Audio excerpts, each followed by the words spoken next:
Earlier in the course, we learned that all food products available for consumption to the customer, including raw food, food pre-packed for direct sale, loose and pre-packed foodstuffs, must be labeled, with all allergy-causing ingredients clearly listed. In addition, there needs to be an allergy warning message to the customers informing them where they can find information on allergenic ingredients in the food. The allergenic ingredients listed must be distinguished from the rest of the ingredients, for example by using a different color or bold typeface. When labeling a food product, you should avoid generic terms like vegetable oil. Use the exact terms like canola oil instead. For multi-packed products, allergen information should be visible both on the inner and outer wrappers.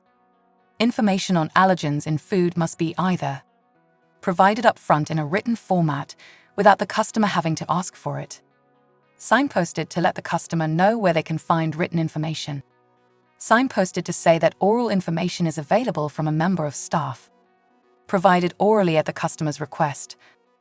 If you work in catering and sell loose foodstuffs, for example, meals cooked or prepared on the premises, you must have processes in place that enable you to identify allergenic ingredients accurately from recipes or ingredients lists from the products bought in.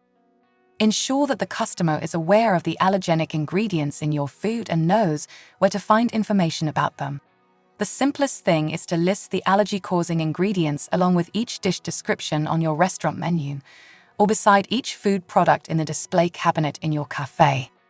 In some cases, food manufacturers can use voluntary labeling to indicate the possible accidental presence of an allergen in a food, saying, for example, may contain nuts or wheat. You can't make claims about food being allergen-free unless you can prove it. This is incredibly important.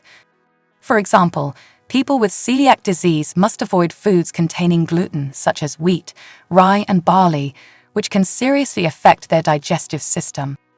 Now, for a food product to be labeled as gluten-free, it must only contain 20 parts or less of gluten per million when tested.